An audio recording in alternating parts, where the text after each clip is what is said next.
കൃഷ്ണായ വാസുദേവായ ഹരയേ പരമാത്മനെ പ്രണതക്ലേശനാശായ ഗോവിന്ദായ നമോ നമഃ.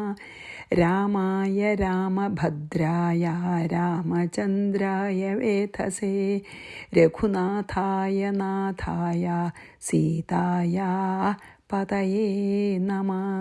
ശ്രീ സീതാലക്ഷ്മണ ഭരതശത്രുഘ്ന ഹനുമൽ സമേത ശ്രീരാമചന്ദ്രസ്വാമിനേ നമഃ. യത്ര യത്ര രഘുനാഥകീർത്തനം തത്ര തത്ര കൃതമസ്തകാഞ്ജലിം ബാഷ്പവാരി പരിപൂർണലോചനം മാരുതിം നമത രാക്ഷസാന്തകം. നമ്മൾ ആരണ്യകാണ്ഡം 8-ാം സർഗം നമ്മൾ 49 ചെയ്തത്. അതായത് ജടായുവിൻ്റെ സ്തുതിയാണ് അല്ലേ, മുക്തി ലഭിക്കണതിൻ്റെ മുമ്പേ. അപ്പോൾ നമുക്ക് ജടായു സ്തുതി നമുക്ക് കണ്ടിന്യൂ ചെയ്യാം. 50 നമുക്ക് ചെയ്യാനുള്ളത്. നമ്മൾ ജടായു സ്തുതി എവിടെ തുടങ്ങിയത്?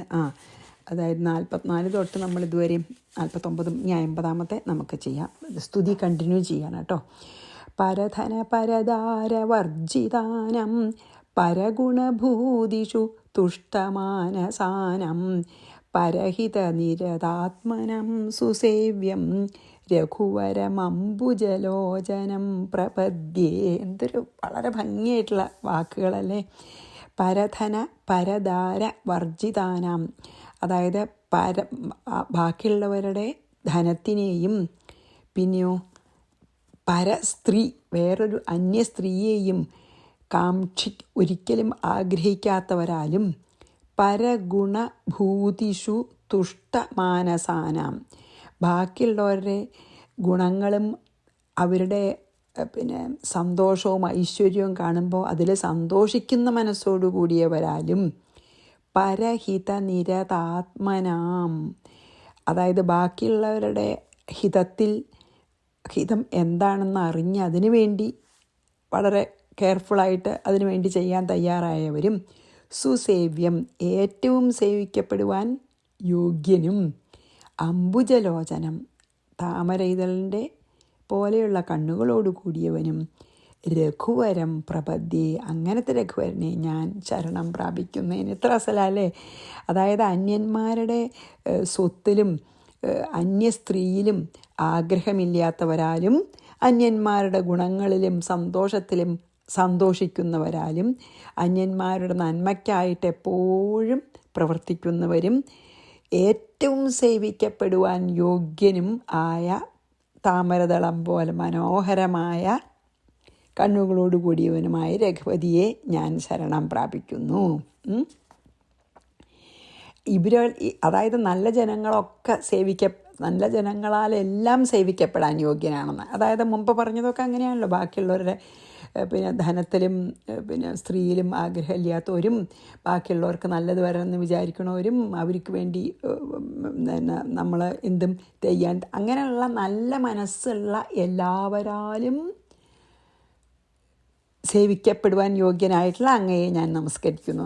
ബ്യൂട്ടിഫുൾ അല്ലേ. പരധന പരദാര വർജിതാനം പരഗുണഭൂതിഷു തുഷ്ടമാനസാനം പരഹിതനിരതാത്മനം സുസേവ്യം രഘുവരമംബുജലോചനം പ്രപദ്യേ. അതായത് ഭക്തന്മാരുടെ ശരിക്കും ലക്ഷണമാണ് ആദ്യം പറഞ്ഞത് അല്ലേ. അവന് അത്ര നല്ല മനസ്സ്.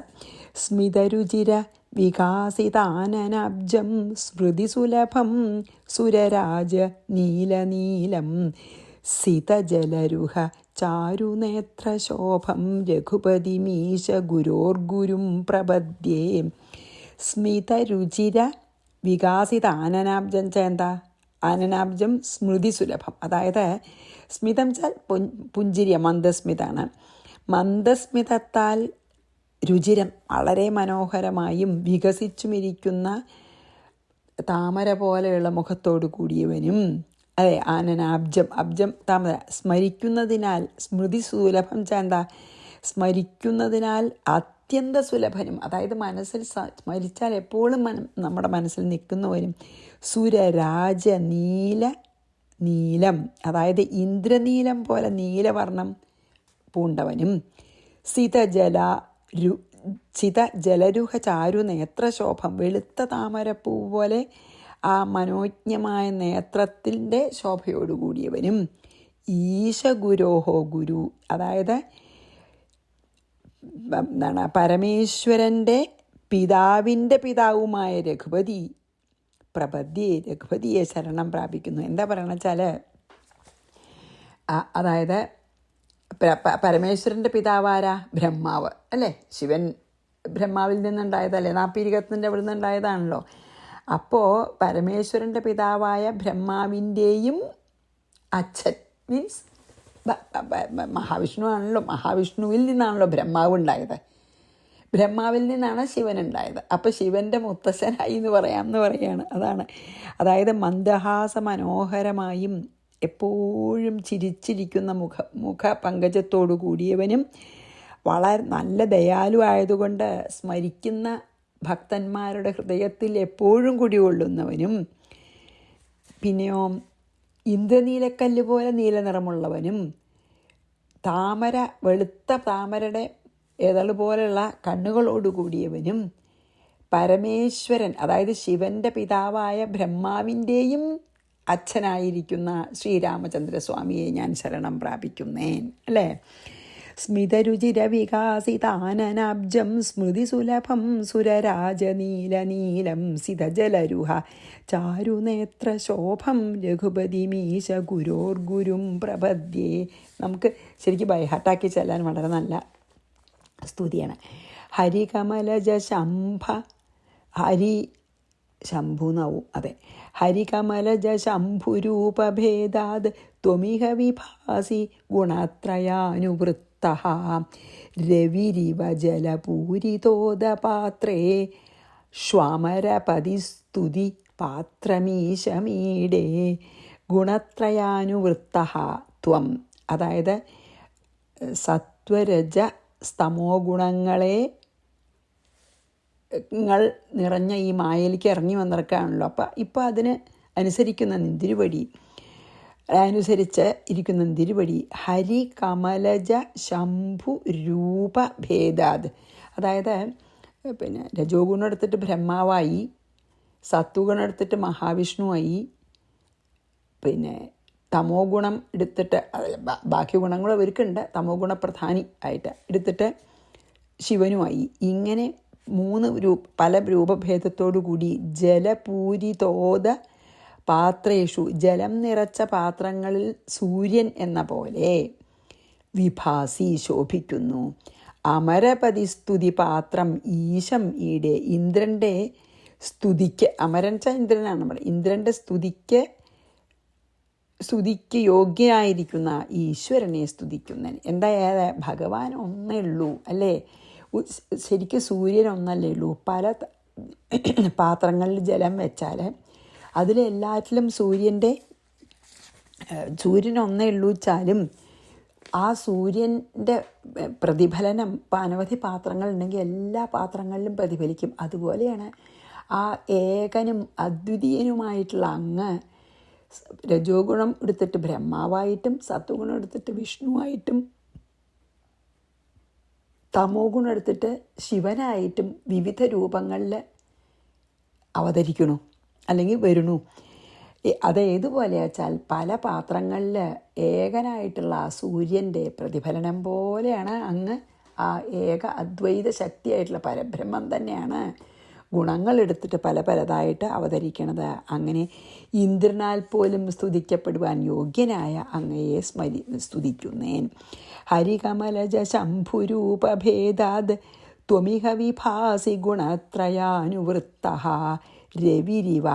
രവിയെ പോലെ സൂര്യനെ പോലെ ജലപൂരിതോദ പാത്രേ, ജലം നിറച്ച പാത്രത്തിൽ രവി എന്ന പോലെ പാത്രേഷ്വമരപതിസ്തുതി പാത്രമീശമീടേ, അതായത് ഇന്ദ്രനാൽ സ്തുതിക്കുന്നതിന് അർഹനായ അങ്ങയ്ക്ക് നമസ്കാരം. ഇനി 53 രതിപതി ശതകോടി സുന്ദരാംഗം ശതപഥഗോചര ഭാവനാ വിദൂരം യതിപതി ഹൃദയേ സദാ വിഭാതം രഘുപതി മാർത്തിഹരം പ്രഭും പ്രപദ്യേ.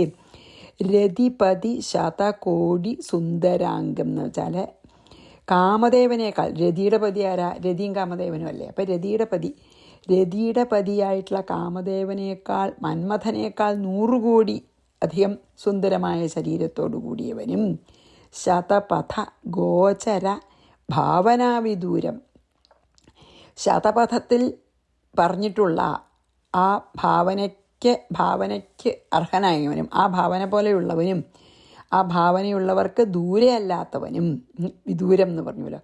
യതിപതി ഹൃദയേ സദാ വിഭാതം, ഉത്തമ സന്യാസികളുടെ, യതി പറഞ്ഞാൽ യോഗീശ്വരന്മാരുടെ ഹൃദയത്തിൽ എപ്പോഴും പ്രകാശിക്കുന്നവനും, ആർത്തിഹരം ചലോ ദുഃഖങ്ങളെ ഹരിക്കുന്നവനും, പ്രഭും രഘുപതിയും, ഈ ഈശ്വരനെ രഘുപതിയെ വന്ദിക്കുന്നു. എന്താണ്?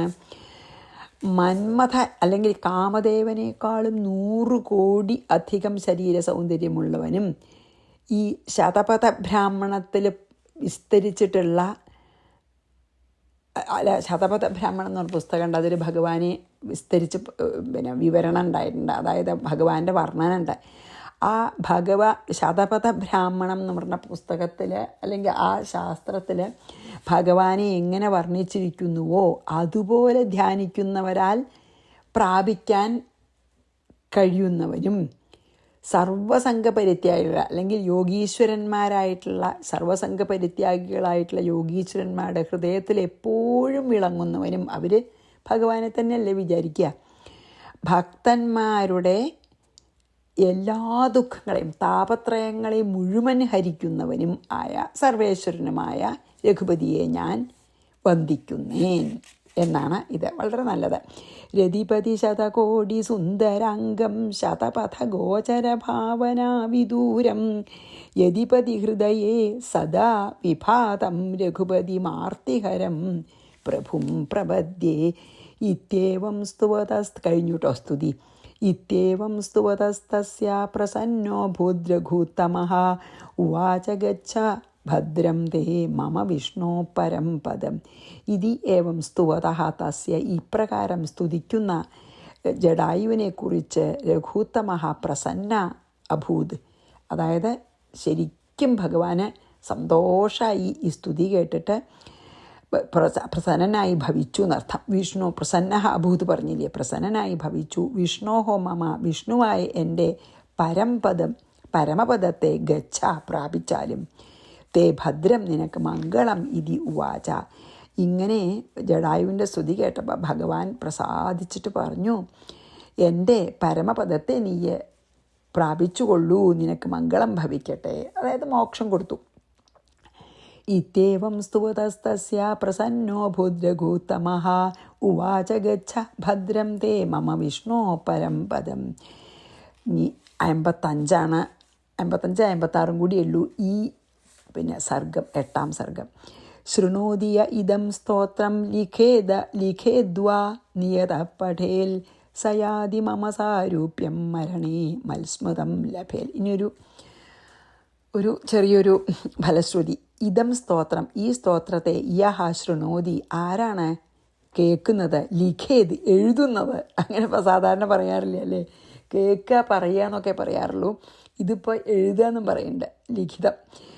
ലിഖേത്വ എന്ന് പറയുന്നുണ്ട്. നിയതഃ പഠേത്വ, നിയമത്തോടുകൂടിയവനായിട്ട് പഠിക്കുകയോ ചെയ്യുന്നുവോ, സഹ മമ സാരൂപ്യം യാതി, അവൻ എൻ്റെ സാരൂപ്യ മോക്ഷം കിട്ടുമെന്ന് പറയുകയാണ്. മരണേ, അതായത് ഭഗവാൻ തന്നെ പറയുകയാണ് ഈ ഫലശ്രുതി കേട്ടോ. മരണേ മൽസ്മൃതിം ലഭേത്, മരണത്തിൽ എൻ്റെ സ്മരണയുണ്ടാവും. ഭഗവാൻ തന്നെ പറയുകയാണ്, ജടായുവിന് മോക്ഷം കൊടുത്തതിന് ശേഷം പറയുകയാണ്, ഈ സ്തുതി ഏതൊരാളാണ് ഭക്തിപൂർവം കേൾക്കേ എഴുതേ ദിവസേന നല്ല നിഷ്ഠയോടുകൂടി വായിക്കുക ചെയ്യണത്, അവർക്ക് സാരൂപ്യ മോക്ഷം ലഭിക്കും. മരണസമയത്ത് അവരെന്നെ സ്മരിക്കും എന്ന് പറഞ്ഞാൽ പിന്നെ പറയാനില്ലല്ലോ മോക്ഷം കിട്ടുമെന്ന്. ശൃണോതിയ ഇദം സ്തോത്രം ലിഖേദ്വാ നിയത പഠേത് യ സയാതി മമ സാരൂപ്യം മരണേ മൽസ്മൃതം ലഭേത്. എഴുതിയാലെന്നുള്ളത് ഞാൻ ആദ്യമായിട്ടോ കാണുന്നത്. ഭാഗവതത്തിലൊക്കെ നമ്മൾ പറയുക, കേൾക്കുക, വായിക്കുക എന്നൊക്കെ ഉണ്ടല്ലേ, ഇതിൽ എഴുതുക എന്നും കൂടി ഉണ്ട്. ഇനി 56. ഇതി രാഘവഭാഷിതം തഥാ ശ്രുതവാൻ ഹർഷസമാകുലോ ദ്വിജഃ രഘുനന്ദന സാമ്യമാസ്ഥിത പ്രയോ ബ്രഹ്മസുപൂജിതം പദം. ഇതി രാഘവഭാഷിതം, ഇപ്രകാരം ശ്രീരാമൻ പറഞ്ഞതിനെ ദ്വിജഃ, അതായത് ഈ പക്ഷിയെ ജടായുവേ, ഹർഷസമാകുലാശ്രുതവാൻ, വളരെ സന്തോഷത്തോടു കൂടി കേട്ടിട്ട് ആസ്ഥിത, ശ്രീരാമൻ്റെ സാരൂപ്യത്തെ പ്രാപിച്ചിട്ട് സാരൂപ്യമോക്ഷം ലഭിച്ചു ജടായുവിന്. ബ്രഹ്മസുപൂജിതം പദം, ബ്രഹ്മാവെ ഏറ്റവും പൂജിക്കുന്ന സ്ഥാനത്തെ പ്രയയവും, അതായത് വൈകുണ്ഠത്തിലേക്ക് പോയി പ്രയാണം ചെയ്തു. അതായത് ഇങ്ങനെ ശ്രീരാമചന്ദ്രൻ സ്വാമിയുടെ വാക്കുകൾ കേട്ടിട്ട് വളരെ സന്തോഷിച്ചിട്ട് ജടായു ശ്രീരാമനുമായിട്ടുള്ള സാരൂപ്യമോക്ഷം ലഭിച്ചതിന് ശേഷം ബ്രഹ്മാവ് പോലും എത്താൻ ആഗ്രഹിക്കുന്ന അല്ലെങ്കിൽ ആദരവോടുകൂടെ നോക്കുന്ന വൈകുണ്ഠലോകത്തെ പ്രാപിച്ചു. അപ്പം ഇതി രാഘവഭാഷിതം തഥാ ശ്രുതവാൻ ഹർഷസമാകുലോ ദ്വിജ രഘുനന്ദന സാമ്യമാസ്ഥിത പ്രയൗ ബ്രഹ്മസുപൂജിതം പദം. അപ്പോൾ നമുക്ക് ഇതി ശ്രീമദ് അധ്യാത്മരാമായണേ ഉമാമഹേശ്വര സംവാദേ ആരണ്യകാണ്ഡേ അഷ്ടമഃ സർഗഃ. ഇനി നമുക്ക് കുറച്ചുകൂടി സമയമുണ്ട്, അപ്പം ഞാൻ 9ാം സർഗത്തിലേക്ക് തന്നെ കടക്കാം എന്ന് വിചാരിക്കുകയാണ് കേട്ടോ. ആരണ്യകാന്ഡം 9ാം സർഗം. പിന്നെയും ശിവൻ പറയണതായിട്ടാണല്ലോ എല്ലാ സർഗവും തുടങ്ങണത് അല്ലേ. അപ്പോൾ ശിവൻ ശ്രീ പാർവതിയോട് പറയുകയാണ്. ശ്രീ മഹാദേവ ഉവാച തതോ രാമോ 1ാമത്തെ ശ്ലോകം ആരണ്യകാന്ഡം 9ാം സർഗത്തിലത്തെ കേട്ടോ. തതോ രാമോ ലക്ഷ്മണേന ജഗാമ വിപിനാന്തരം പുനർ ദുഃഖം സമാശ്രിത്യ സീതാന്വേഷണ തത്പര. തതഃ ലക്ഷ്മണേന രാമ, ലക്ഷ്മണനോടുകൂടി രാമൻ പുനഃ ദുഃഖം സമാശ്രിത്യ, വീണ്ടും ദുഃഖിതനായിട്ട് സീതാന്വേഷണ തത്പര, സീതയെ അന്വേഷിക്കുന്നതിൽ ഔത്സുക്യത്തോടുകൂടി വിപിനാന്തരം ജഗാമ, വേറൊരു വനത്തിലേക്ക് കടന്നു. ഇങ്ങനെ പോവുകയാണല്ലോ, തെക്കോട്ടിങ്ങനെ പോവുകയാണ്. പിന്നെ ലങ്കയെ നോക്കിയിട്ട് ഇപ്പോൾ പറഞ്ഞുല്ലോ ലങ്കയിലാണെന്നൊക്കെ. അപ്പോൾ ജടായുവിനിങ്ങനെ മോക്ഷം നൽകിയതിന് ശേഷം പിന്നെയും ദുഃഖം നടിക്കുകയാണല്ലോ ഭഗവാൻ. ദുഃഖം അഭിനയിച്ചുകൊണ്ട് രാമൻ ലക്ഷ്മണനോടുകൂടി സീതയെ തിരയുന്നതിൽ വളരെ ഔത്സുക്യത്തോടുകൂടി വേറൊരു വനത്തിലേക്ക് പ്രവേശിച്ചു. ശ്രീ മഹാദേവ വാച ഗതോ രാമോ ലക്ഷ്മണേന ജഗാമ വിപിനാന്തരം പുനർദുഃഖം സമാശ്രിത്യ സീതാന്വേഷണ തത്പരം. തത്രാദ്ഭുത സമാകാരോ രാക്ഷസ പ്രത്യദൃശ്യത വക്ഷസ്യേവ മഹാവക്ത്ര ചക്ഷുരാദി വിവർജിതം. ഇനി നമ്മൾ ആരെയാണ് കാണണമെന്നാണ് പറയണത് കേട്ടോ.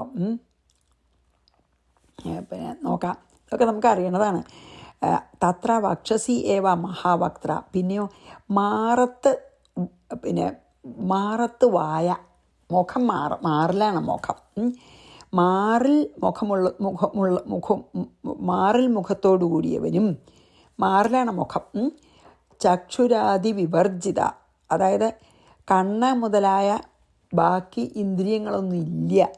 അദ്ഭുത സമാകാര രാക്ഷസ, അത്ഭുതം തോന്നും കണ്ടാൽ. അങ്ങനത്തെ ഒരു രാക്ഷസനെ പോലെ ഇരിക്കുന്ന, ഒരു രാക്ഷസനെ പോലെ കണ്ടാൽ രാക്ഷസനാണെന്ന് തോന്നുന്ന ഒരാളെ പ്രത്യദൃശ്യത കാണപ്പെട്ടു.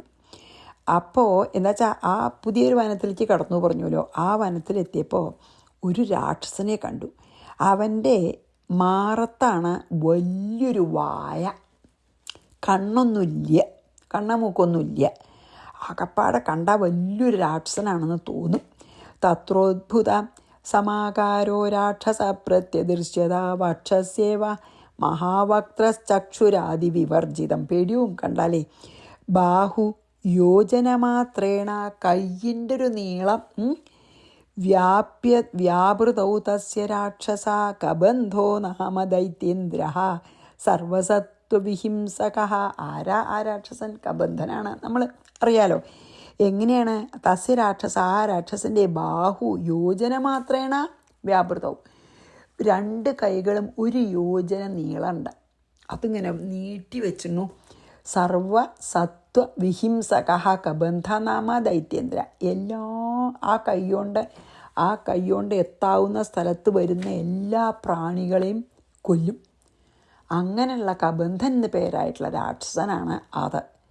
ആ രാക്ഷസൻ്റെ 2 കൈയും 4 നാഴിക ദൂരം, 1 യോജന എന്ന് പറയുമ്പോൾ 4 നാഴിക ദൂരം ഉണ്ട്. അതിങ്ങനെ ഇങ്ങനെ പരത്തി വെച്ചിരിക്കുക. അതിൻ്റെ അതിൽ വന്ന് പെടണ എല്ലാ പ്രാണികളെയും കൊന്ന് അവൻ തിന്നും. അങ്ങനത്തെ കബന്ധൻ എന്നുള്ള രാക്ഷസനാണ് ഇപ്പോൾ കണ്ടത്. ബാഹൂയോജനമാത്രേണ വ്യാപൃതൗ തസ്യ രാക്ഷസ കബന്ധോ നാമ ദൈത്യേന്ദ്ര സർവസത്വ വിഹിംസകഃ. പിന്നെയോ തദ് ബാഹോർമധ്യദേശേ തൗ ചരന്തൗ രാമലക്ഷ്മണൗ ദദർശതുർമഹാസത്വം തദ്ബാഹുപരിവേഷ്ടിതൗ. തദ്ബാഹോഹോ മധ്യദേശേ, അവൻ്റെ കൈകളുടെ മധ്യത്തിൽ, ചരന്തൗ സഞ്ചരിക്കുന്നവരും, തദ്ബാഹുപരിവേഷ്ടിതൗ അവൻ്റെ കൈകളാൽ ഇവരറിയാണ്ട് ആ കയ്യിൻ്റെ ഉള്ളിൽ കടന്നു. രാമലക്ഷ്മണന്മാർ മഹാസത്വം ദദർശതു, ആ കയ്യിൻ്റെ വലയത്തിൻ്റെ കൈ ഇങ്ങനെ പരത്തിയിട്ടുണ്ട്, അതിൻ്റെ ഉള്ളിൽ കടന്നതിന് ശേഷം ആ രാക്ഷസനെ കണ്ടത്. അപ്പാണ് ഈ കബന്ധൻ്റെ കൈകളുടെ നടുവിൽ കിടക്കുന്ന ആ സ്ഥലത്ത് കൂടെയാണ് ഇപ്പോൾ ഇവർ സഞ്ചരിക്കണം. ആ കയ്യിൻ്റെ ഉള്ളിലാണ്, കൈകളാൽ ചുറ്റപ്പെട്ടു എന്നർത്ഥം. ആ രാമലക്ഷ്മണന്മാർ വമ്പിച്ച അല്ലെങ്കിൽ ഈ വലിയ രൂപത്തെ കണ്ടു കബന്ധനെ. അതായത് അവർ ആ കയ്യിൻ്റെ ഉള്ളിൽ എത്തിയിട്ടേ കണ്ടുള്ളൂ. കയ്യിൻ്റെ ഉള്ളിലുള്ള ആ ഭാഗത്ത് എത്തിക്കഴിഞ്ഞു അറിയാതെ. തദ് ബാഹോർ മധ്യദേശേ, അതായത് കയ്യിൻ്റെ നടുക്കെന്നർത്ഥം, കയ്യിനാൽ ചുറ്റപ്പെട്ടിട്ടുള്ള ആ സ്ഥലത്ത്. തൗ ചരന്തൗ രാമലക്ഷ്മണൗ ദദർശതുർമഹാസത്വം തദ്ബാഹുപരിവേഷ്ടിതൗ. ഇനി 5. രാമ പ്രോവാച വിഹസൻ പശ്യ ലക്ഷ്മണ രാക്ഷസം ശിരപാദവിഹീനോയം യസ്യ വക്ഷസി ചാനനം. അപ്പം വിഹസൻ ചിരിച്ചും കൊണ്ട്, പേടിയില്ലല്ലോ ശ്രീരാമൻ ആരെയും. രാമ പ്രോവാച, രാമൻ ലക്ഷ്മണനോട് പറഞ്ഞു, ലക്ഷ്മണ രാക്ഷസം പശ്യ, ഈ രാക്ഷസനെ നോക്കൂ. അയം ശിരഹ പാദവിഹീന, ഇവന് തലയില്ല കാലുമില്ല. തസ്യ ആനനം വക്ഷസിച്ച, അവൻ്റെ വായയാണ് വെച്ചാൽ മാർത്താണ്. കൈ മാത്രമേ ഉള്ളൂ, കാലുമില്ല തലയില്ല. വായോ മാറത്ത്, നെഞ്ചിലാണ് വായ, കൈയുണ്ട്.